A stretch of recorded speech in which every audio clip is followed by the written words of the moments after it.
What if I told you that I was going to lay out all the different ways that I handle LinkedIn ads reporting and optimizations in one single episode of the LinkedIn Ads Show? Interested?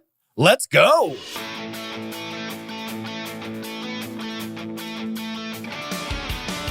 Welcome to the LinkedIn Ads Show.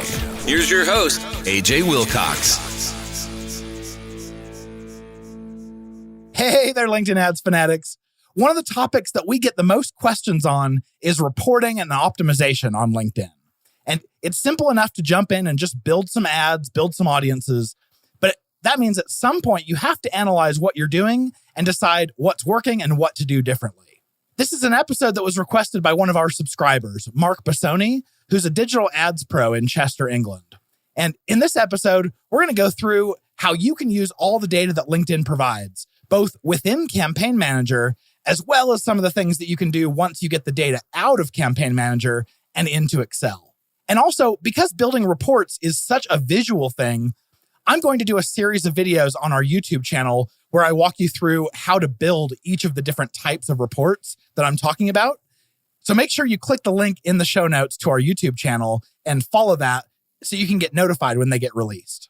This week in the news, I just saw that the link to Business Manager appeared suddenly in the left-hand navigation at the bottom of all of our accounts.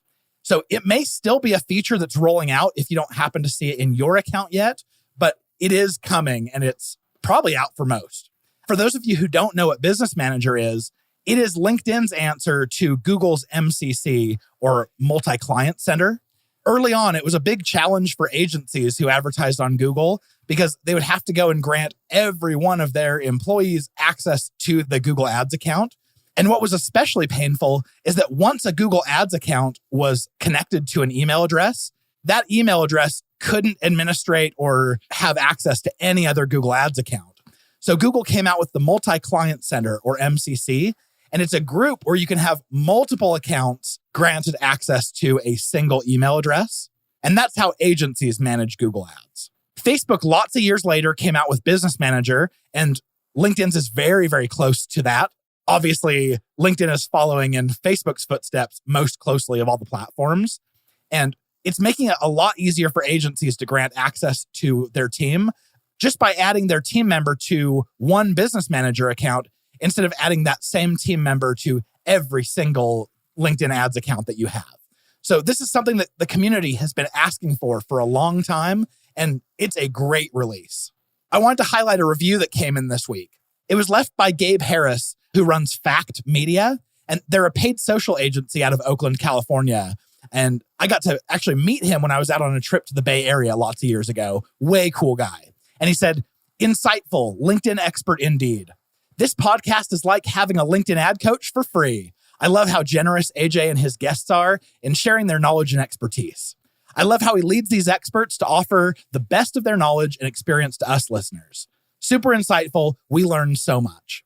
Thanks so much, Gabe. I really appreciate the kind sentiments there. That's exactly our goal. We treat this podcast like training for our own employees, and we don't hold back. I'm glad it's been good for you and your team as well. As a reminder, I love to give shout outs to those of you who leave reviews for us. So please take this as a sincere ask from me. If this show has been of any use to you, please do return us the favor by leaving us a review. I'd love to shout you out. Okay, let's hit it. Starting out with a little bit of a disclaimer, we may not touch on every single optimization or reporting case, but we're going to hit a lot of the most common ones. We've definitely tried, but I'm guessing that we probably have 40 or 50 different reports that we've built for clients over the years. So my hope is we hit the major ones, but definitely if there's a type of report that we didn't hit on here that you like to use, please get in touch and let us know. So let's start out with the types of reporting that we can do from right within Campaign Manager's dashboard. One of the things that I like to do is go in and look in the campaigns view, and I will sort the campaigns from high spend to low spend. What this does is it shows me, in case I have limited time, let's say I only have 5 or 10 minutes to look at campaigns in between meetings. If I sort like this, I'm going to be immediately analyzing the 5 most impactful campaigns in the account because they're driving the most volume, they're spending the most. Also, big spenders is how you find out your most expensive mistakes that are going on. So this is a great way to analyze. It can also be really nice to sort your campaigns by click-through rate from high to low, because then you're looking at the 5 most active audiences. Or if I'm looking to improve campaigns, I might sort from low to high. And that toggle is a little bit janky on LinkedIn. So basically, every time you hit one of those filters, you never know which way it's going to sort. But if you're looking at your click-through rates from low to high, you're seeing those audiences that you may have created ads that aren't hitting the mark. That could be a good clue that those are good ones that you need to go in and adjust. Launch new ad copy, consider different offers, really anything to get that back up and performing. If you are using LinkedIn's lead gen forms, it can be nice to sort by cost per lead or lead form completion rate from either high to low or low to high. If you're going high to low, you're seeing your top performers that you can maybe pour a little bit more gas on to get that fire burning brighter. Or the ones with the lowest could be a good one to either launch new ad copy or consider if that might be the right audience for you. Another sort that we like to do is by cost per click, either high to low or low to high, looking at those audiences that are the most competitive. Plus, it can also show you opportunities if you're paying too much for clicks. That could be campaigns that you want to go in and try to launch ad copy that might be more engaging or evocative. Because if you can get click-through rates up, your costs per click are likely going to come down.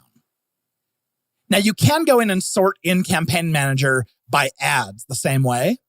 The big challenge with doing this, though, is that if your account is anything like the way that we run ours, you may have a lot of ads. And a lot of those ads might be similar to each other or even exact copies. And so if you're looking at just your top 5 performing ads and 3 of them are the same thing, it's not going to give you very much insight.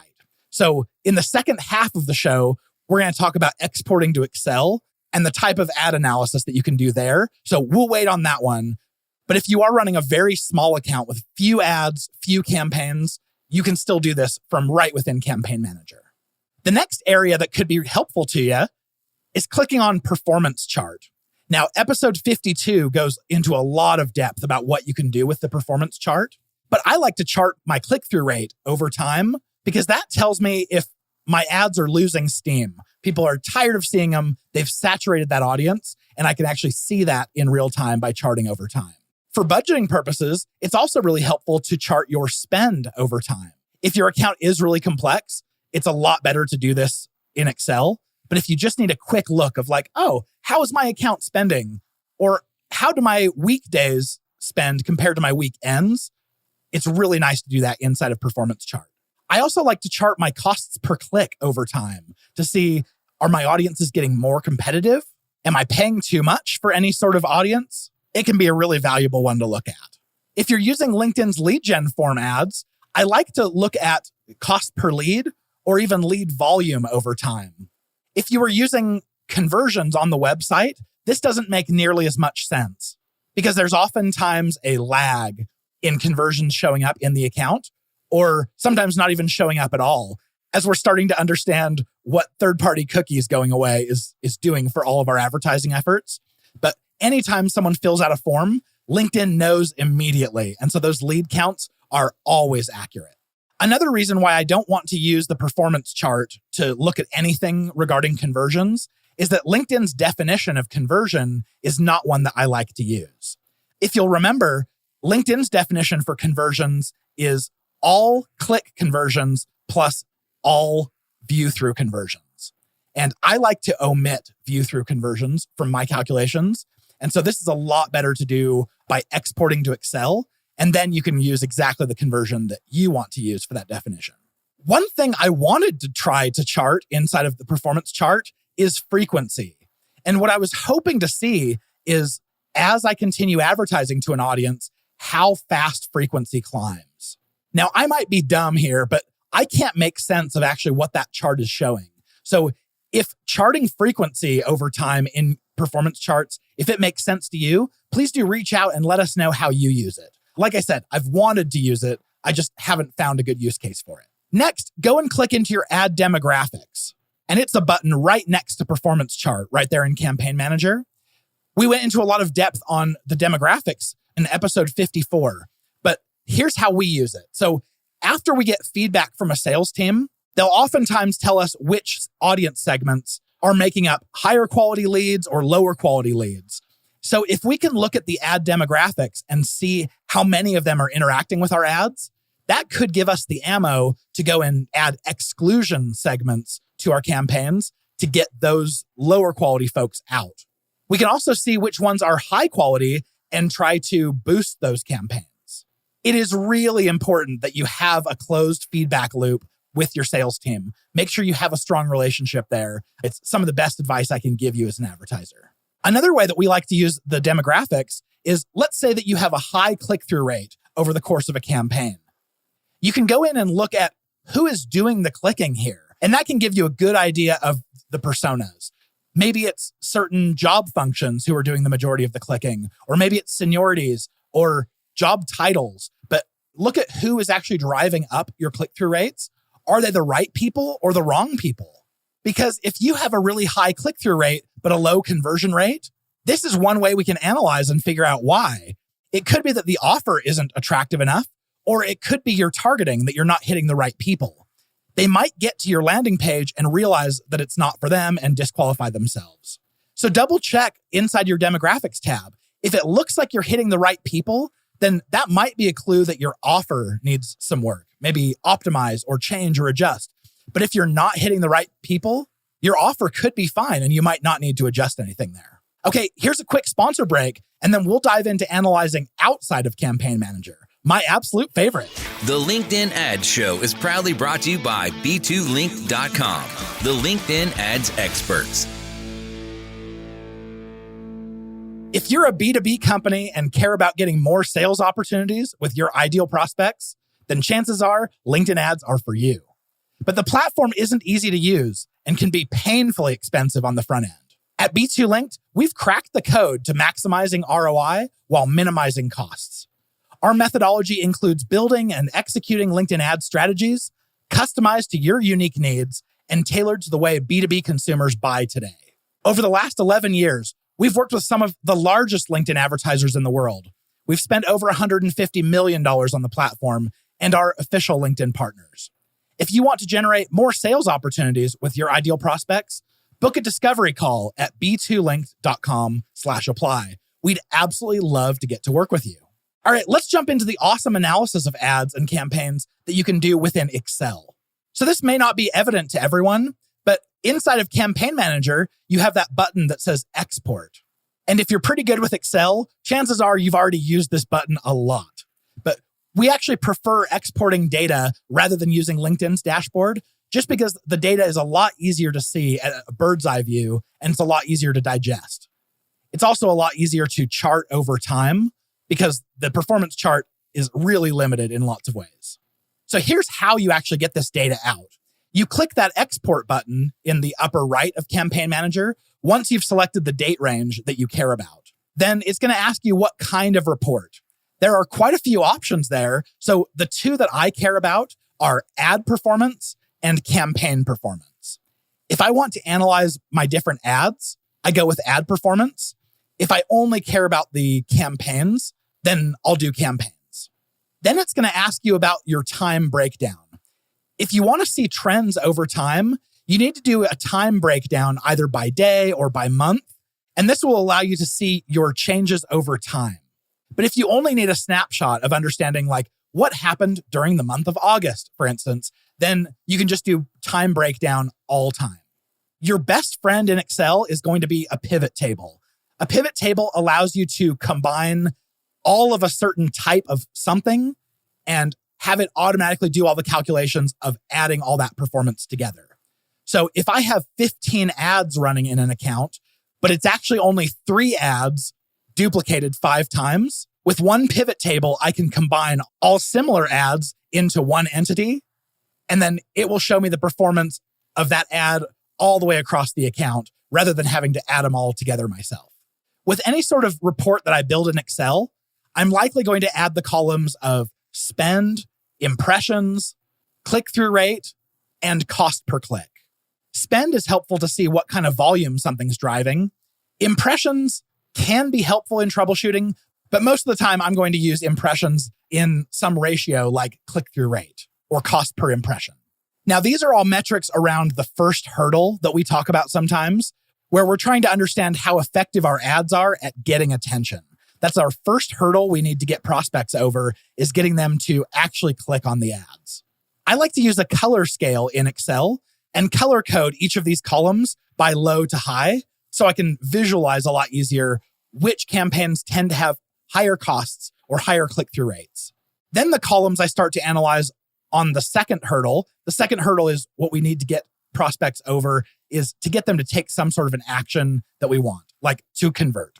So I'm going to add things like conversions. And like I mentioned before, I'm going to use click conversions, not just LinkedIn's combined definition of conversion with view-through conversions included. I also want to see conversion rate, but I'm going to build my own formula for that, which if you watch our YouTube videos here that we're going to release, you'll see why.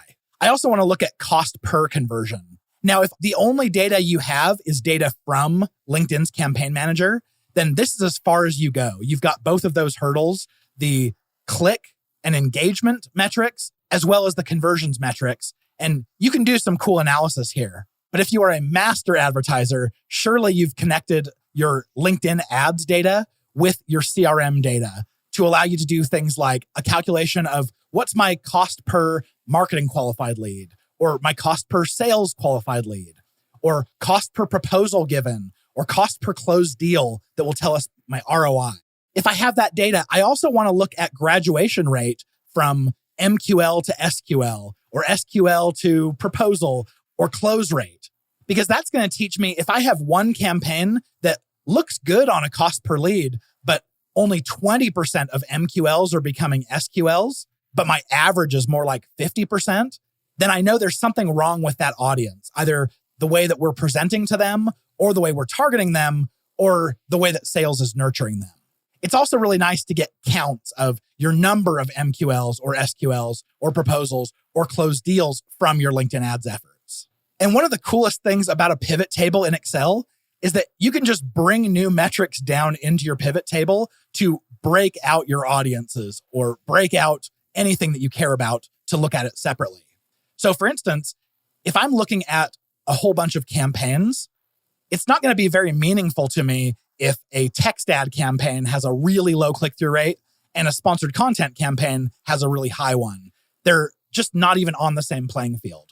But if I take ad type and I move it down into my rows, now it will group all of my campaigns by ad type, along with its own nice little summary. And now I can measure my different ad types differently because they all act very differently. They deserve to be treated separately. I also really like to break out these reports if I'm doing A/B tests. So if I could break my A's separately out from my B's, then you can very quickly tell what's working and what's not working, what sort of messaging you can do. There are some great insights you can get from doing that. You could also do a cohort analysis where, let's say you launched new ads this week and you want to look at how this cohort compares to your last cohort. Maybe you launched ads a month ago or 2 weeks ago. You can then compare them very easily with a pivot table. If you're running multiple offers, it's really nice to segment by offer so that you can figure out very quickly which offer is performing like we want, which one is not. And if you've segmented your audiences like we recommend in your account, you can now pull certain things out of the campaign name, allowing you to do these micro segments where you break them out. So you could break out all performance by seniority or by the industry that you're targeting or by company size. You can break things out by geography, assuming that you have different campaigns for each geography. You can compare different job titles or different job functions. So this is one that we really like to do, but it does require that ahead of time, you've micro-segmented all of your audiences. And if you want to learn how we do that, that's episode 65. So you can go and do the same thing in your accounts. And just another note on combining data from your CRM. In order to do this, you do need to track all of your ads with UTM parameters or some sort of URL parameter.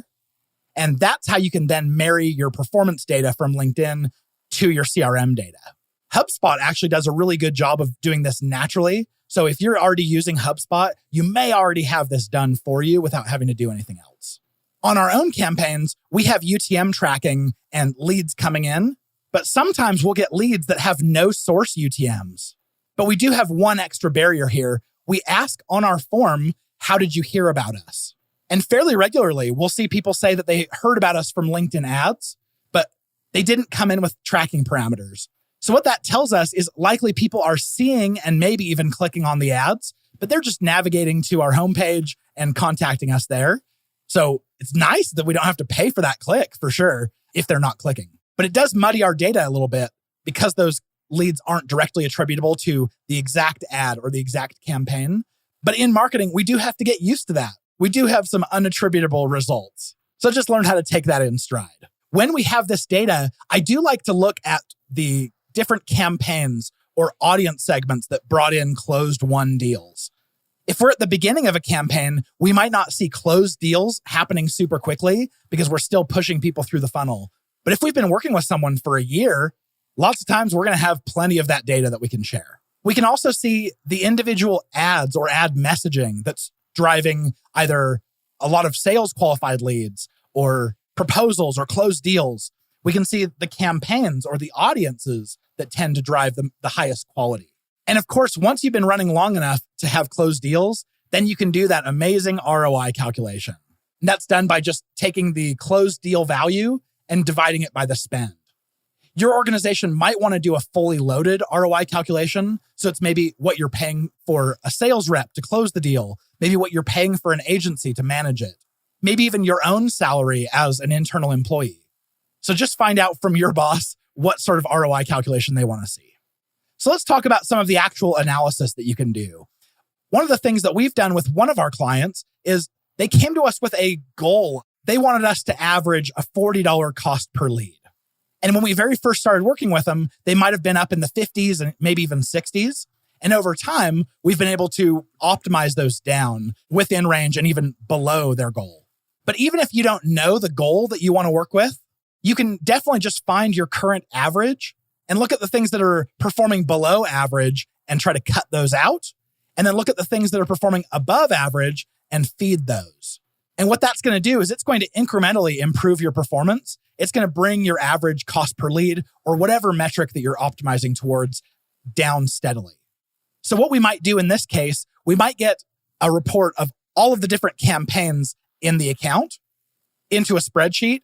And then we're going to sort or color by either the highest performing or the lowest performing of campaigns in all the different metrics. In this case, we were looking at a cost per lead, but you could do the same thing with a click-through rate or a total spend. And as we're sorting and color coding, what we're looking for are the weak spots.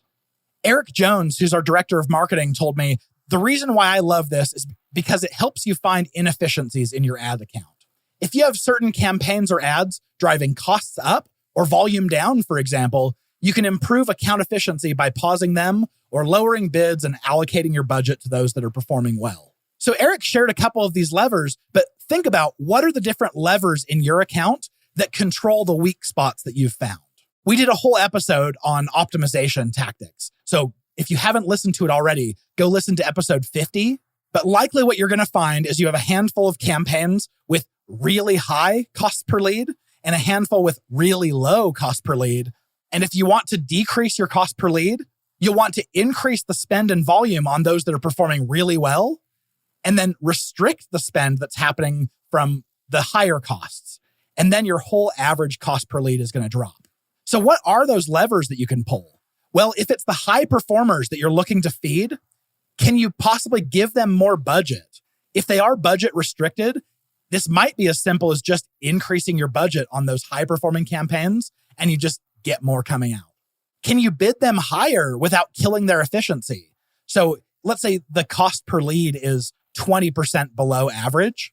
If you increase your bids by 5 or 10%, you're still going to be performing below your average cost per lead, which is great. And you'll just get more volume out of it. Maybe you can narrow down what's the best performing ad copy that you're using and scale that out so that it's running in more campaigns or you're doing more like it. How about we look at the poor performers and we're looking for ways to starve them? Eric mentioned a little bit of this, but one of the biggest levers we have is to lower bids. Of course, you can always shut a campaign off, but a lot of the time it can be better just to lower bids rather than pause. So let's say that you have a really high conversion rate, but you also have a high cost per lead. What that means is you're paying too much And it could be that you're bidding too high. Anytime our cost per lead is higher than we like, but not egregious, we can always just incrementally lower bids. And of course, my favorite part about this is as you lower your bids, your account efficiency increases while your volume gets cut a little bit. Another option you can do to starve lower performers is to lower your budget. So if your bids are already at the floor and you're still spending too much, then it could be a good idea to lower your budgets. And this is especially if you have great click-through rates and a small budget, you'll probably run into this. If you're not touching your bids at all, this is kind of a lazy or a short-term fix to lower your budget. You usually want to lower your budget at the same time as you're lowering bids, if you can. If you're already bidding at the floor or something, obviously you can't. I mentioned pausing entirely. Now, I don't like doing this usually because it's a big move. It's giving up on something entirely and it's shutting off data that you could be using to learn. Episode 65 is all about micro-segmenting campaigns, as we talked more about this. So go listen to that if you haven't already. But if you have a continued track record of poor performance and you've already done a lot with it, you've already lowered bids, you've already lowered budgets, you've already changed and tested a whole bunch of new things, if you have sufficient data to tell you that it's not working, that's a good clue that you can actually pause a whole campaign or a set of ads entirely. Also, if sales or marketing says that an audience isn't valuable or isn't high quality down the sales process, then it almost doesn't matter what the data says about how people are interacting with the ads. You're probably free to just pause it. Every once in a while, we'll have a client come to us and they'll say, hey, my boss just cut our budget, so we have half the budget to work with this month. And in that case, you can go through the worst performers and just temporarily pause those. And what's cool about that, again, is your overall efficiency for the account increases while your budget got cut. Now, as you're going through and analyzing inside of Excel, you're going to come across different scenarios that might be a little confusing, or you might not know what to do with them. So let's go through a couple of those crazy off-the-wall situations that you'll see. One might be you have a really high cost per click and a high click-through rate. The high click-through rate means that you should be able to lower your costs. So you can try bidding down or changing your bidding strategy. But if you lower your bids and your click-through rate goes down as well, it means that you were probably bidding for the right spot in the ad inventory, and you're essentially paying a premium for that placement. What about if you have a low click-through rate, but a high conversion rate? How would you handle something like that? What that tells me is usually the offer or the call to action is really good, but the ad messaging might need some help. Maybe we're not properly communicating to people what the value of clicking on that ad is. If you're having a hard time generating clicks at a healthy rate, then it's probably something to do with your ad. Or in the case of not getting any impressions, it could be that your bids are just not competitive enough.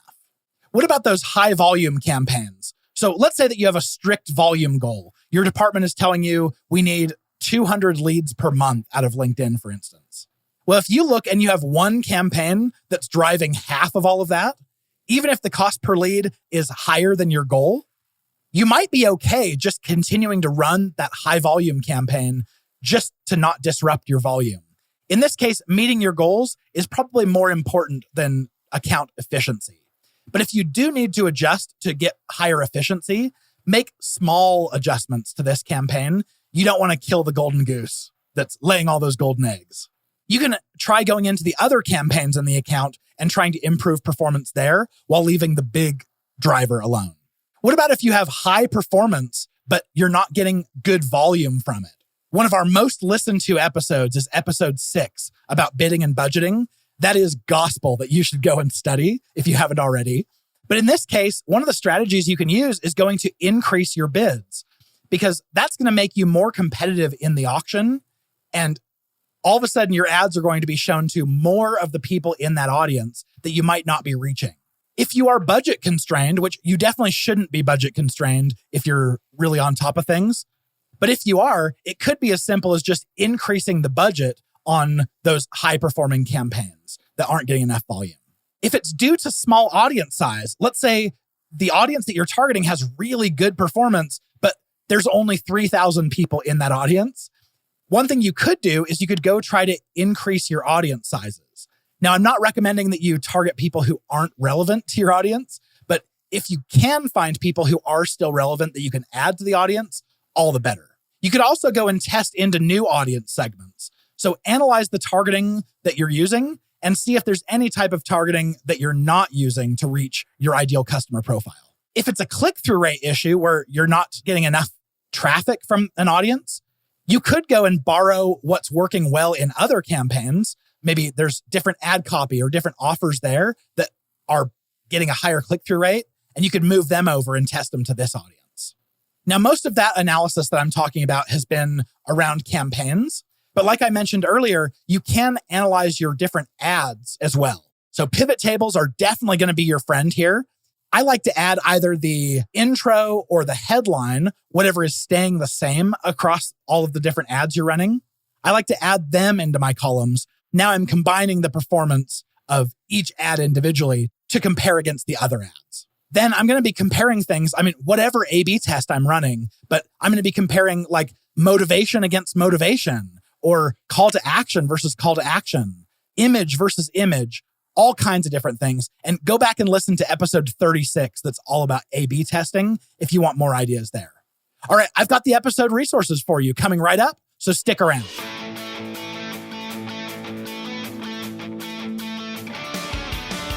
Thank you for listening to the LinkedIn Ad Show. Hungry for more?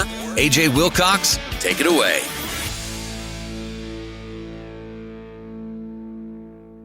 Like I mentioned at the beginning of the episode, go subscribe to the B2 Linked YouTube channel because we're going to put videos up here over the next coming weeks and months showing exactly how we do some of these analyses.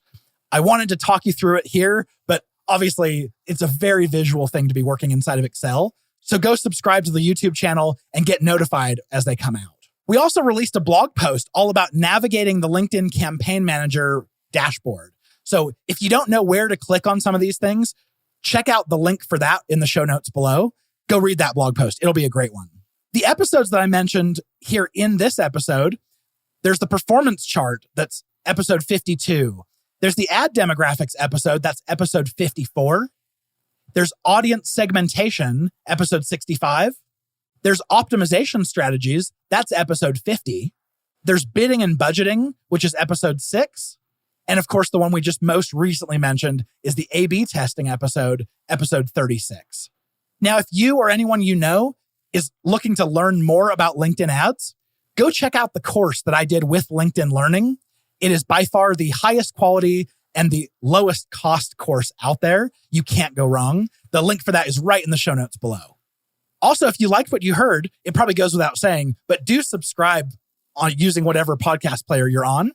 And I'm saying this seriously. If you've gotten any sort of value out of this show listening, your fee is to leave us a review. It would sincerely mean a lot to me and all of us here at B2 Linked who work so hard on the show. So please don't just think everyone else is going to go do it. I want you to go leave us a review. That would be the best way you can say thanks.